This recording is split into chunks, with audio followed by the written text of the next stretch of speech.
Pucknology After Dark is presented by Audible and Amazon Company, a service that will give you a free 30-day trial to use over 180,000 books, which one of yours is free to keep. For more info and to support Pucknology After Dark, visit audibletrial.com/PAD. That's audibletrial.com/PAD. With that, we welcome you to this edition of Pucknology After Dark. Yes, even us, we have the lights out. We are joined by J. Alexander 46. When the lights go down at the Shark Tank, Yes. and when Haley's in the lineup, the Sharks are 3-0 in those games. Oh. All right. And with that, that'll be a Grammy-nominated performance. Also making his After Dark debut, Joe, otherwise known as A Boy and His Team. Hey, Welcome aboard. Hey, I heard Jay Alexander had a cold, but after that, I know when to turn it on for the show. That's just how I do this. And a special check-in from the rafters of beautiful SAP Center. Nice and lit up, he is Randall Hahn. How are you, bud? Well, hiya, folks. Just just bathing in the just the aftermath of that exciting Sharks 3-1 victory. I mean, that game just seemed like it flew by. When the puck's moving so fast and there's just non-stop action, it's really hard to focus on anything else other than the game. So, just really happy tonight, guys. Very nice. Yes, it was a 3-1 win. It had its ups and down moments, but checking in tonight, and of course, since you're in the press box, I'll see if we can flip the camera around and show your vantage point. But what did you take from being inside the tank, especially tonight, where it was kind of like this, a little bit dark near the end of the second period? So the game started out extremely quiet. The tank was the most empty. I actually tweeted it out that I had ever seen it for a regular season for a game to begin. I wasn't surprised that the traffic was really bad coming down in the rain. But the tank did fill up. But it was just a really sloppy game by both teams, to be honest. I mean, Bobrovsky was probably the most impressive player on the ice tonight, in my opinion. He made a couple big saves. It could have been a lot to score, but I don't think the Sharks even played that well, and I think the fans even felt that it felt very similar to that Anaheim game where the Sharks felt like they could have been outplaying, but they were still only up 1-0, and then Columbus can come back into the game quickly. But you get 2 points out of a game like this, and you're happy to walk away and happy to not see that team again because they're a good defensive team. But yeah, just to give you a little view of where I am, I'm actually sitting where the healthy scratches for the Sharks generally sits, right next to the projector, like right by the press box.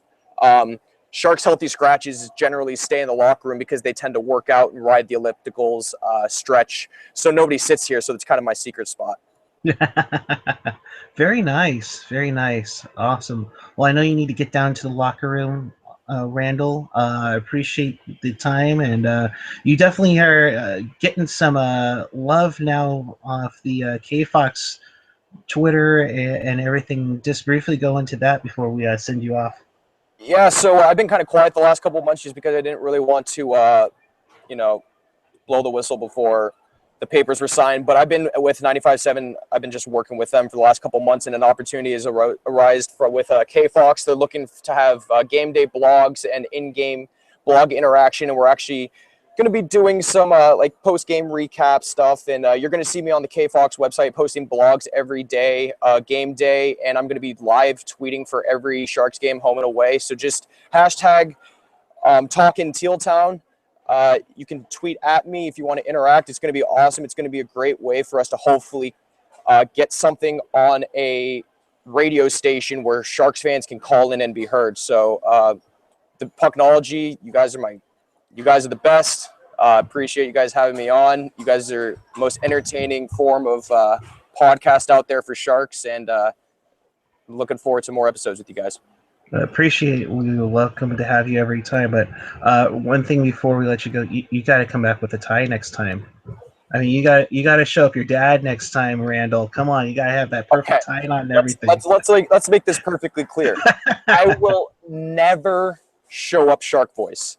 That's Shark Voice is one of the original three here. So I don't care how relevant I may become. I could become John Cherry 2.0. I will never out tie Shark Voice or tie 99 for that matter.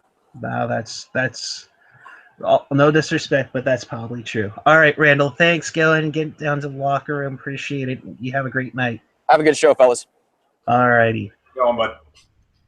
All right. So if you want to join the conversation, here's what you do. You can get on the YouTube chat on the YouTube page, or if you're checking it out on the app, the Twitter hashtag, of course, is PucknologyAD. You can follow all of us on Twitter tonight. You have yours truly at Puckeye14, JAlexander46, and a boy and his team. So with that being said, let's get your initial reactions.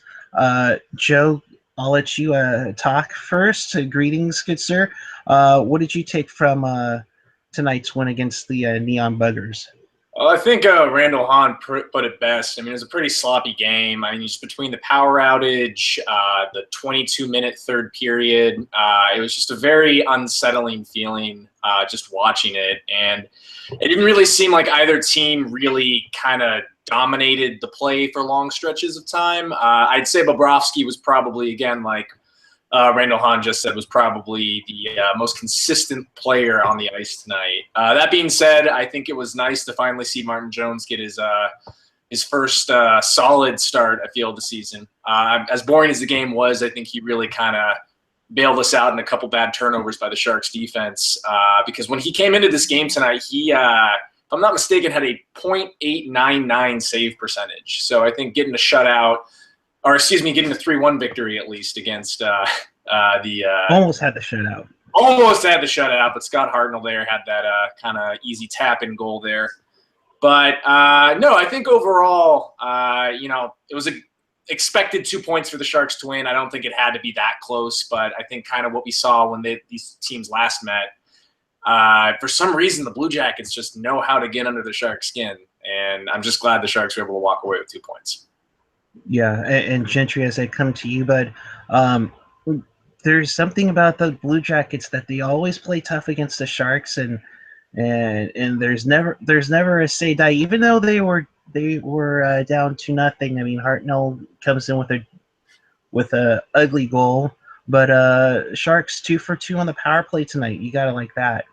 Oh, I love that. I like the fact that, the Sharks are kind of getting that home cooking feeling, because we saw that on the road that they weren't able to really practice as much as they needed to, and it showed in their power play because it suffered. But now they're home, they're able to get the practice in, and they're able to kind of rest, and the guys are coming to them. So they're playing to their system, and, I mean, hey, I will take a season sweep over the Blue Jackets. I don't care. I mean, but I can't wait to see, I want us to kind of get some vengeance, in this next couple months, because now we're going to be at home for a little bit. And I really hope that the Sharks kind of dial it in, come Saturday against the Predators, because they're not, on the score sheet, they're not looking too hot, but they have a tendency to get under the Sharks' skin as well. Yeah, I mean, you have a lot of opponents where they're not world beaters, but they always give the Sharks a tough time. Speaking of the Predators, they are currently on the penalty kill in overtime against Los Angeles at 2-2. So they're going on with that. Tonight, I mean, yeah, I think the overall consensus, and I think Randall kind of hit it on the head for most of it. You didn't have too much flow going into the game tonight. And of course the delay with the power outage, and even on the offsides, which I think we'll touch on now. I'm confused. I tweeted out the that picture once it came out on CSN.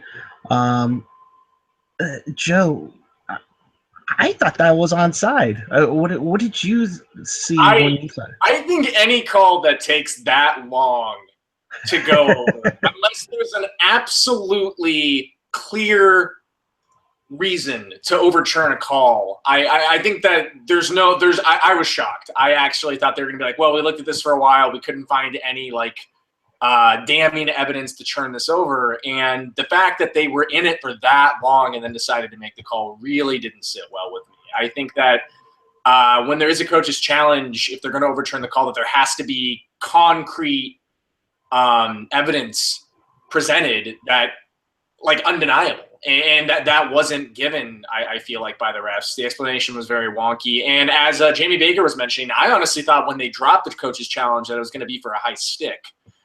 I didn't think off of Carlson. I didn't think it was going to be for offside, but apparently John Tortorella saw that. Don't agree with the call at all, but again, we still won, so it would have been nice to have 2 goals going into the end there after Scott Hartnell scored. But there it is. I mean, yeah. It was a tough one. Gentry, what did you take on this? Because again, to me, right there, and again, one person tweeted and said maybe you need to go one more frame and maybe maybe it changes. But I thought even with Tierney's skate in the air, that's an issue. But what did you think of Marlowe? What did I think of the goal? Or the offsides non-goal, I guess. As I put it on Twitter, if Dylan scores and it's not a sellout at SAP, did he really score? And the Toronto answered that question, which was no, he didn't. So I think there should be a time limit to how long it takes for them to review a play, because there was no concrete evidence. That's clearly, if the glove don't fit, you must acquit type of thing. But there's no evidence right there. It's not like there is an ice level shot where it clearly shows this is the puck coming across the line and that's when the skate goes up.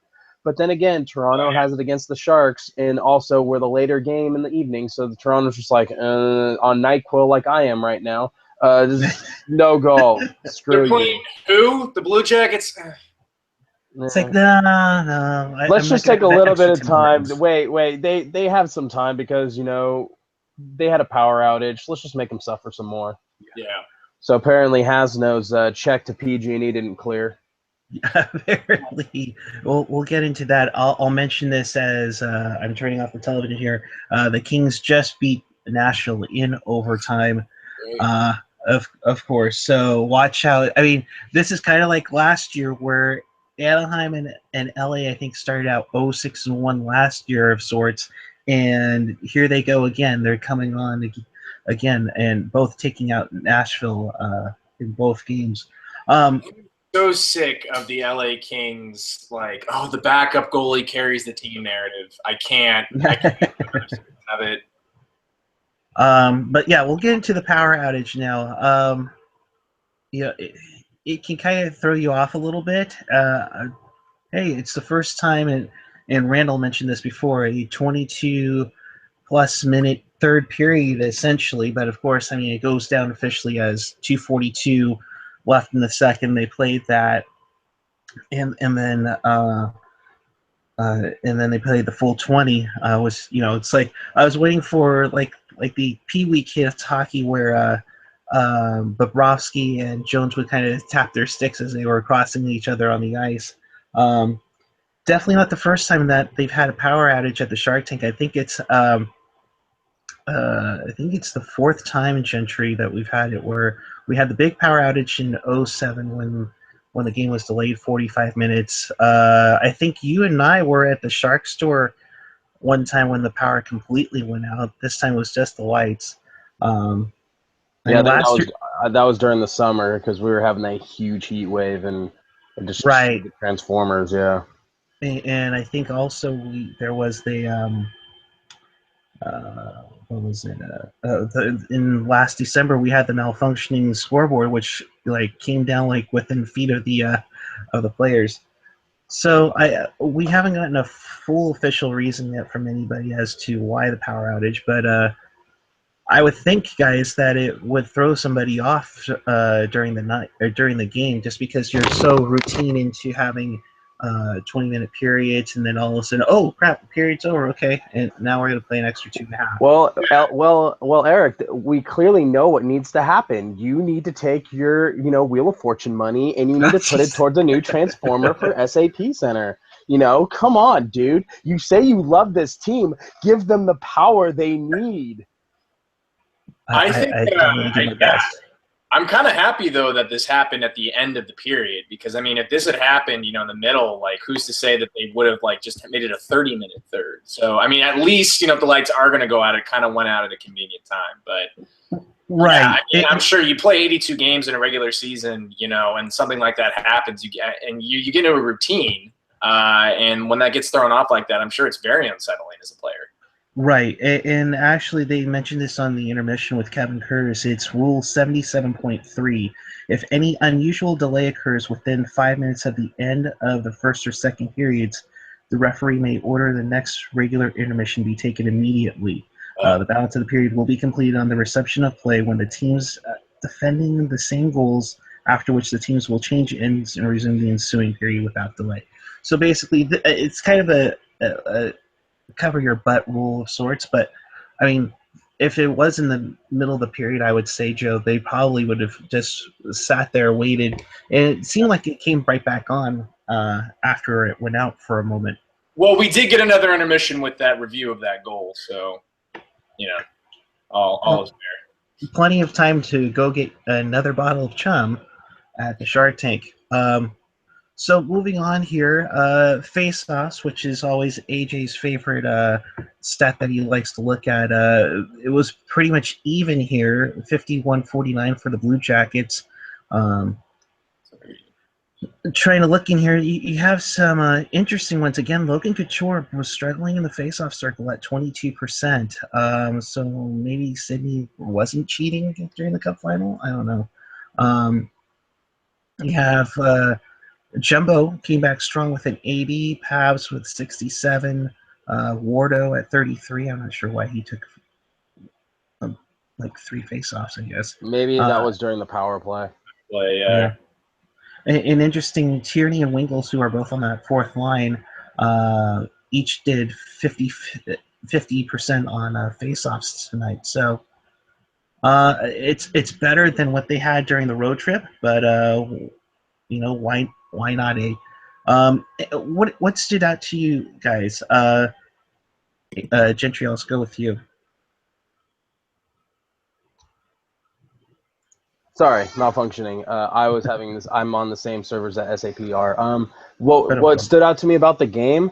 I like the fact that both of our power play goals were scored by the second unit. I mean, that's nice to see, and it's nice to see Schlemko get on the scoreboard. I think he's been kind of biding his time, but 2 points tonight on the power play. It's showing that he can be accounted to kind of be that quarterback on that unit, and showing that it's a good signing for Doug, because we really had issues, going into that later half of the season, with Roman, concrete shoes Pollock could not skate to save his life and was kind of useless everywhere else. Now we have some mobility on that third pairing, and it shows. Good for Schlemko, and then and also it's nice to see Donskoy get his first one of the year, because once Donskoy starts going, it kind of seems that he just starts. He gets the truck moving. He'll be making highlight plays in no time. So, I think they mentioned on the broadcast 3 of the 7 points scored tonight were by Sharks defenders, and it would have been 4 if that Dylan goal had stayed. Yeah.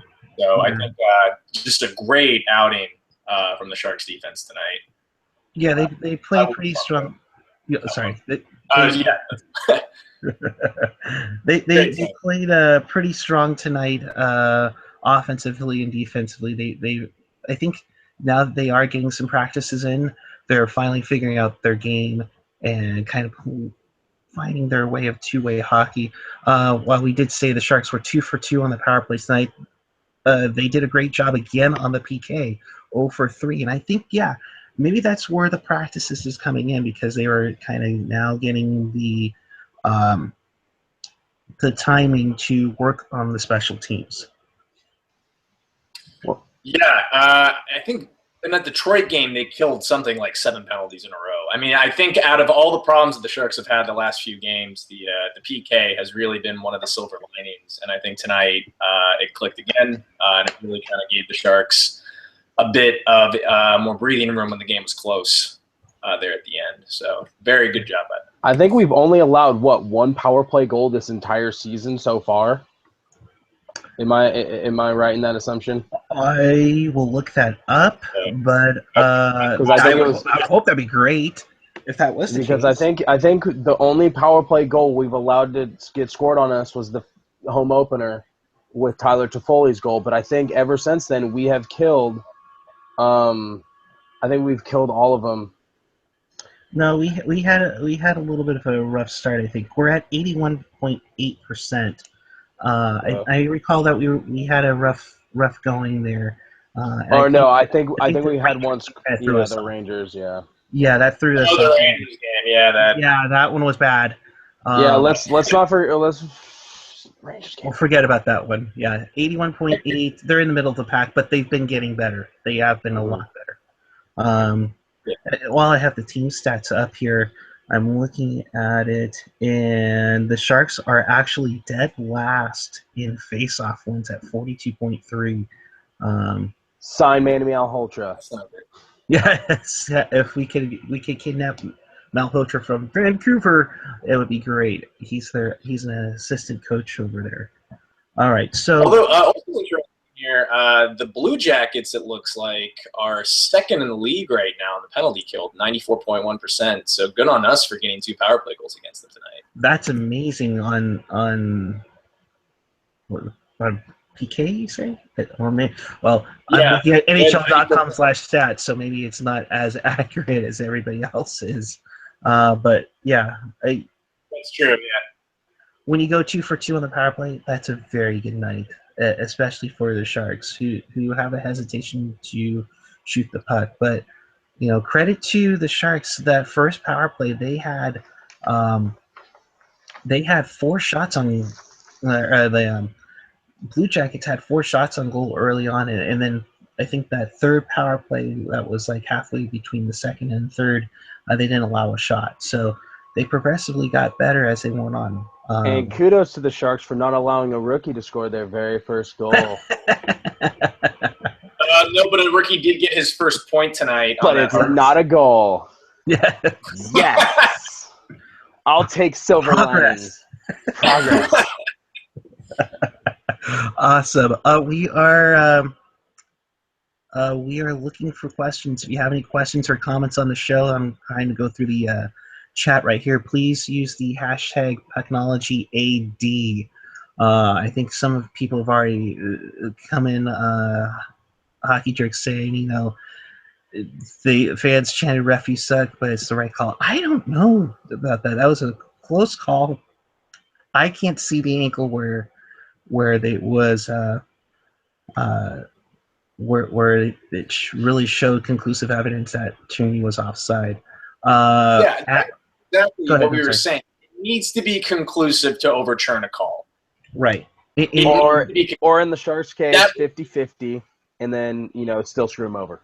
Yeah. And the antithesis of conclusiveness was what that call was. There was absolutely nothing on the ice that would suggest that was a goal. Exactly. I just don't see it. But then again, these are the same people in that war room that said that Pavelski didn't score that goal in the Western Conference, in round 2. The interference. Still, yeah. Don't even get me started on that. Yeah, we could be here all night, and we can see. Chester Chivo saying the Sharks are now 1-0 this season at home, in which games the opposing goalie didn't get injured. But yes, as far as we know, Bobrovsky didn't get hurt, which it means that, yes, we don't take down your goalie. We still win at home. It shows that Bobrovsky's new training coach has been working on that groin area, if you know what I mean. Well, hey, considering that Bernier and Quick have groin issues, it wouldn't surprise that's probably a good thing for sure. Roman, Didn't he I'm pull sorry.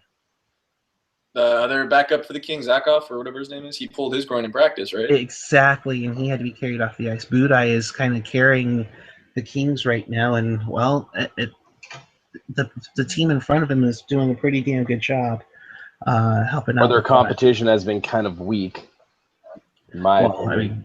That's true. Tonight, But Nashville tonight, they won in overtime. Yeah. So, Roman Sharks is saying that Marlowe looked bad tonight. Okay. Okay. Oh, that's so not true. Well, Buddy. I wouldn't say that. He definitely had his wheels going, but I'm not gonna give him too much crap about missing 2 open shots at the net. I don't see there's anything wrong with Patty, but tongue in cheek, of course, it could have been better. I don't want to get too into stats right now, but Patrick Marleau was second in Corsi 4 percentage tonight with 67.54%. The third line overall, I felt tonight looked great, and they haven't. They passed the eye test. A lot of people were saying the last game, but I feel like tonight, statistically, both Hurdle and Marlowe were second and third behind Unis Donskoy for the Corsi 4 percentage tonight, which, again, I don't want to get too far into, but it just means that when they were on the ice, the Sharks are generating more shots. They had more control to play. So it's a statistic that's used to essentially measure the drive or a player's ability to be on the ice while the play is being driven by the team. But yeah, so Patrick Marleau statistically tonight had one of his better games of the season, if not the best. And yeah, you can get mad at him all you want for blowing those 2 shots, but I feel like when that third line was out there tonight, they did their job as far as kind of going and making sure that they were wearing down Columbus. Because John Tortorella loves, when he came into this year, he was kind of preaching how he wanted the Blue Jackets to be a third period team. He wanted them to be fast. He has this stupid mantra called safe as death, and he wants players to make risky plays, be very aggressive. So I feel like the top to bottom, all 4 of the Sharks lines tonight did a really good job of holding that off, and were able to kind of just let the Blue Jackets tire themselves out. Yeah, which is what Canada did to Torts, in the World Cup. Just waiting to finish him off. Yeah. Well, because that's what happens when you have a better team that can run circles around a guy who thinks that just being fast and being gritty is how you win hockey games. It's not. I mean, if you look at the whole reason why Tortorella won a Stanley Cup with Tampa Bay back in 2004 wasn't because of his coaching. It was because Nikolai Khabibulin had 5 shutouts in the postseason. He kind of bailed out that team when he was using this aggressive strategy of coaching that he has, because the amount of odd man rushes that he gives off as a coach is just flabbergasting to me. I don't know why he's still a coach in the National Hockey League, let alone a coach for a national team. Because he gives off great sound bites. That's all he's good Yeah, for. I mean, maybe that's it, but he just I've never been a fan of his. I think he's kind of he's got this kind of high school algebra teacher mentality to him, where you just gotta will your way into it. I'm just gonna grind these kids, and I'm gonna quiz you every single day. And I don't like it. I don't like him. I don't think he's a good coach. He makes a great deadline. Yeah, I think they were trying to go for that Herb Brooks type of coach for it, and it just really just shot themselves in the foot. And then in that second game, he decided to scratch his own Blue Jackets players. Yeah. I just wonder what was going through their heads when they came all back to Columbus. It's well, you're gonna scratch me now, but yeah. How's Jack Johnson feeling after that? Yeah, and Jack Johnson with that nasty little slew foot on Marlowe in the third period to set up the Hurdle power play goal. Yeah. I hope he's not going to get suspended, but that was a nasty enough to I think he could get a fine for, at least in my opinion. You never want to see that, even the Hurdle one. I'm just wasn't happy with when he had that tripping call. We got an answer from Chester Chivo. The Sharks have allowed 4 power play goals this season. Kings, Jackets, Rangers, Penguins each scored 1 this season. So, considering 4 power play goals, not bad. Yeah, I mean, like one power play goal or one penalty kill can affect percentages by like 10% right now, just because it's too small of a sample size. So, I mean, yeah, it's amazing that the Blue Jackets have, what was it, 94% on the penalty kill, but I don't know what the exact number of penalties versus penalty or goals that they've given up versus killed is, but it can't be that high right now. Right. I mean, yeah, they've scored 13 goals total and given up 14 total. So of those 27 goals, that's only 27 goals total. So I don't know how many of those were on the power play or the penalty kill, but those numbers are they're going to fluctuate a lot for the next. Right. In Gent, probably a great thing to have maybe I guess if you're going to average a half a power play goal a game, 4 power play goals in 8 games. Yeah, it's a small sample size, but it's early. That's not too bad, but of course you want that to improve. Yeah, I didn't know this was going to be a math test. Feel very uncomfortable with this. I am signing off. I'm saying the exact opposite right now. I'm saying don't care about the numbers right now. Yeah. It's early. It's early. I mean, you mean it's late? Well, but it's Stupid early. Power outage. Really, yeah, we'll blame the power outage for sure. Laurel in the chat, I enjoyed wearing my black armor and having them win in their black armor, considering it's the last season for black armor third jersey. Yes, if you haven't heard the latest edition of the Pucknologist, AJ, here's your shameless plug. You're welcome with this picture. Make sure you hit up your iTunes, your Google Play, your TuneIn, and such. Rocket and AJ interviewed Shark CO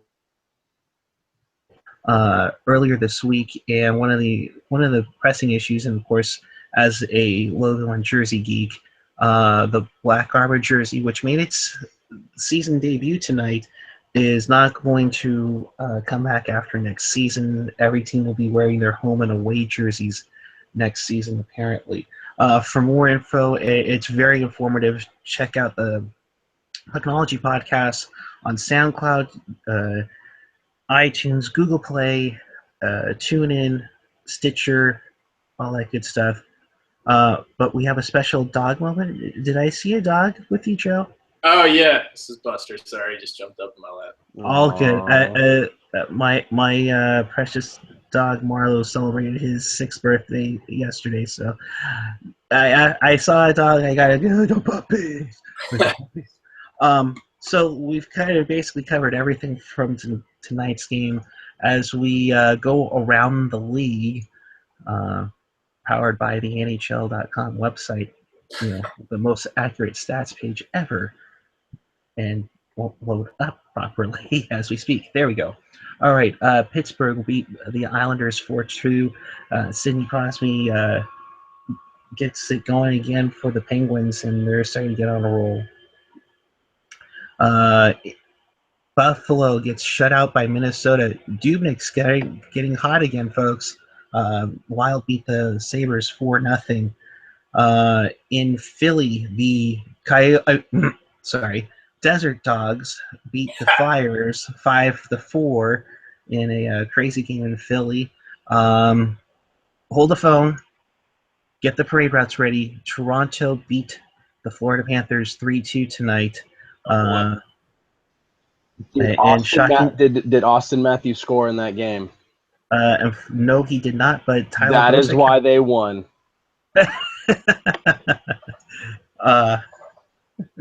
Yeah, Tyler Bozak with 2 goals in that game tonight. The Canadiens with 3 goals in the third period remain undefeated in regulation, and they beat the Lightning 3-1. That was sad to see because, but hey, I had Carey Price on my fantasy team, so that did me wonders. Yes, Max Pacioretty with the game winner. Former Shark Torrey Mitchell with an empty netter to finish that one out. In the shootout, I think it was Henrik Zetterberg with a sweet shootout game winner. Great goal. I tweeted it out. Also, Detroit 6 games in a row after starting the year 0-2. Yeah, I mean they're starting to become the Red Wings of the past. Go ahead, Jen. It's not. Oh, sorry. I didn't know what I was going to say. But I think right now, like, this is such a weird thing that we're in with this league right now, how right now in the top of the West, it's Edmonton. Did anybody see that coming? I mean, we knew they were going to be a little bit improved, but, did we maybe those making them practice on the mandated days off, did wonders. And is Todd McClellan becoming the new Tortorella? Well, but is Tom he? McClellan actually believes in stats, so there's that. But I think Edmonton is. I think that they're young, and I think that they have a lot of promise. But I think that kind of like what happened with Team North America, like they're going to be hot for a second, but then they don't have the experience to play a full season. They don't have that ability yet to kind of ride an 82-game season and to like ride those highs and lows. So I think that they're going to go off to a hot start. I think they're going to cool off. I'm not too worried, but it's interesting for sure. I mean, Connor McDavid, good lord. Yeah, it's crazy. I mean, I think they're parroting it as the new star matchup of the league between Connor McDavid and and Alex Ovechkin the other night. We'll keep finishing off with the scores here. Patrick Laine, speaking of another young guy that's on fire, he had another 2 goals tonight in Winnipeg's 4-1 victory over Dallas. Of course, Nima was playing, so he was like Swiss cheese. And we told you earlier about the Kings. They won in OT 3-2. So it's been a crazy night in the league, and unreal at the moment. I see Rockets join us now. If the Ducks wave gets left, they'll take the top. Yes, there we go. We can't let them do that. But moving on as we get ready for Saturday night. It's a Saturday night on ice. You're welcome, Brody. The Sharks will take on the Nashville Predators as a second round rematch, and the Predators should be hungry. They got destroyed 6-1 to Anaheim, and then they lost tonight in overtime. What do you guys think of the Preds coming in? I'll start with Gentry. Yeah, they're going to be hungry, and I think it's going to be up because right now that defensive core has been kind of letting everybody down. Yeah, they had a pretty good start, when they won their first game of the season against Detroit, but ever since then they've just been kind of ho hum. And Pekka Rinne has not been all that elite, so I feel like if the Sharks really, get to Rinne early, like they did in the second round, the Sharks can just, get under his skin and they get many past him. Because we've seen what happens. If you get Rinne frustrated, he'll allow weak goals in, and he will throw, as I call it, the patented Rinne fits, where he beats a stick against the post. Those were always fun. Joe, what do you expect from Nashville coming in on Saturday night? Well, I mean, it looks like they're going to be playing with kind of a revenge mentality, as we saw against Anaheim the other night.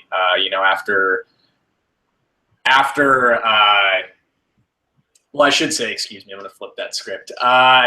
So the Ducks, after last spring when they lost that Game 7 to Nashville, their 4th in a row, I really think that the Sharks can come back. When they do make the return to the tank, I think that the Sharks can if they just kind of feed off that mentality again of just treating it like a playoff game. I mean, like I was there last spring when they won 5-0 in Game 7, and I think right now Gentry or Jay Alexander just said that they're in a very they're just in a very weird funk right now. They're still trying to figure out their new defensive core, and Pekka Rinne just seems to be a little rattled early in the season. So I really hope the Sharks can just kind of tear at that wound a little bit and pick up another 2 points. Yeah, no, and it's the same thing I said about the Sharks early on. I think this World Cup of hockey kind of threw everybody off a little bit as to new guys switching teams or or just gelling in with a new system or a new play or a new style. I think it's thrown off a lot of teams, and now we're about 10% into the season. Now you're starting to see things gel. So I could see, number one, they're 1-1 against California teams on this road trip. You know they're going to be wanting to go for a win, uh, let alone it being against the Sharks on Saturday. And again, it's the Sharks. They knocked them out 5-0. There's going to be a bit of a revenge factor in there. You can't expect them to lay an egg, and the Sharks shouldn't lay an egg, for that matter, on Saturday night as well. Well, I think this might be to the Sharks' advantage because the Sharks have always struggled with Pekka and Shea Weber because Shea's a big-bodied kind of defenseman. They don't have Shea Weber anymore, so they're going to be able – and we all know that, PK is going to want to keep that puck. So if you give him if you make PK turn over the puck, he gets rattled just like everybody else. So once you get under PK's skin, much like getting under Renee's skin, and if you can – fix your face-off winning percentages, you might be able to put a good hurting onto Nashville. I agree completely. And with that, absolutely. I also think too, just real quick before we move on, I think that this move that Pete DeBoer just made of putting Hurdle down on the third line is really going to pay off in that game, especially because I think that that third line of that Mike Fisher line is gonna kind of run into some trouble on that the new Hurdle line. I mean, I agree. Also, I think that the more that PK Subban, you get under his skin early, you start taking the puck from him. He kind of reminds me a lot of Brent Burns in the way when Brent Burns first moved from a forward back to defense. He kind of played with that same mentality of like once he turned over the puck a lot, and you could see that it bothered him. And I think that Burns eventually did find kind of more of a settled groove, but it took him a while. And I think PK Subban's having a very similar struggle right now trying to adjust to this defensive system. So, yeah, I agree. Just expose that, and I think you guys I like the Sharks' chances on Saturday. Absolutely. Yeah, and keep the home streak going and keeping it. And another ingredient, put Haley in the lineup. Oh, jeez. No. I just saw your graphic on the bottom there. Oh, God. And let's move on to Slushy's Corner. Oh, no. No, this one's a pretty good one. And I would have expected it to go high or low. You know what, Slush? I might actually do an Orchard Did You Know on these guys. So, Joe, I'll have you guess without you looking at any stats. Okay. Slushy's question is, how many goals did the Sharks score in the 2016 playoffs? How many goals in total? In total, in the entire playoff run that they have last season.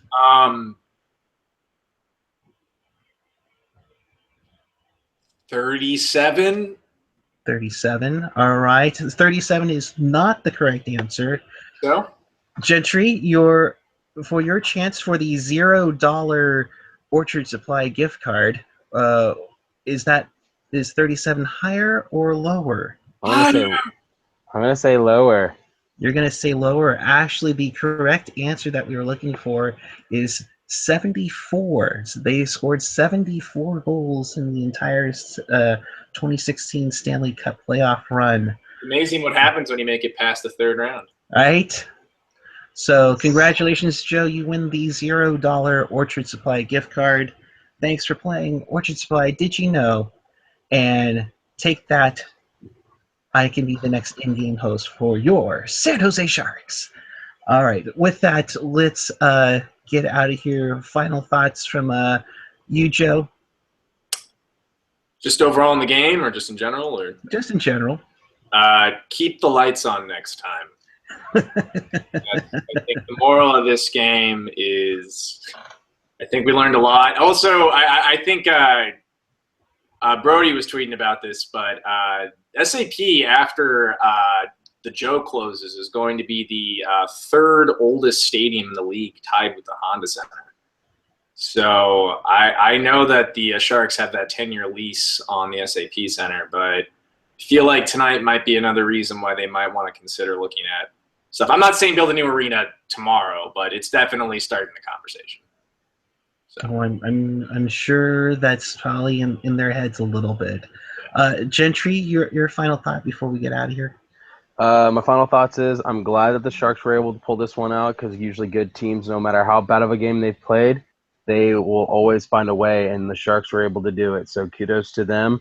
I want to see them play a little bit with a better flow next game against the Predators, and reunite that second line with Boddicker and Couture and Donskoy. And you know what? Put Ward on that top line. Really? Why would Yeah. you say War on his off wing? No, you put Pavelski on his off wing. Oh, you move Pavelski to the left and keep Wardo on the right. Yeah. And you're gonna put Bodker on the. And then, so who are you putting on the third line on right side then? Wingle. Why not? So wait, so you're gonna go? Okay, let me just make sure. Is that you, Joe Tortorella? So you're going Pavelski, Jumbo, Ward on the top line, Mm-hmm. and then Boddicker, Couture, Donskoy. Mm-hmm. Okay, and then Marlowe, Hurdle, Wingles. Yep. And what, Haley, Tierney, Carlson. Carlson. But then, wait, no, Because honestly, I don't think that line showed any chemistry whatsoever. And I think that if you can have somebody that can go to the net like Ward can, you're going to see – I think that line can work. Why not give it a try? We've seen the Blunder lines work before. I see where you're getting at. I'm not quite sure on Ward. I do like how he plays where he gets in front of the net. I'm just not sure if that. Well, I mean, honestly, he's been the most consistent player since day one since the start of the season. So I think you should award him with that time. Ever since he's been here, to be honest. Yeah. Give him some time on that line with the Joes. See his number spike. It'll be the Joe line. Oh boy. The Joel. All right. With that, we will get out of here. A quick reminder, we are sponsored by Audible and Amazon Company. For a free 30-day trial of using 180,000 books, go to audibletrial.com/PAD. We will be back here on Saturday night as the Sharks take on the Preds. We'll be after that game, and don't forget, we'll be here after every game. And so thank you, Joe, for coming on and filling in tonight. Oh, thank you for having me. Notch, bro, of course, great to see you as always. And another useless stat, the Sharks are 2-0 after Dan Boyle drops the puck. Oh, God. Put him back in. Yeah. Bring back Boiler. All right. Until then, I am Eric. You can follow me on Twitter at PuckGuy14, and you can check out Pucknology.net for all your happenings. And make sure you subscribe down below, and make sure you hit us up on the podcast on any possible podcatcher. If we haven't hit your favorite podcatcher, by all means, tweet Ian Reed right now in the middle of the night at 2 a.m. and tell him to get him on there right now as we speak. And tell him AJ sent you. So until then, keep it real, keep it tight, keep it real tight. Good night, everyone, and Viva los Tiburones! Viva los Tiburones!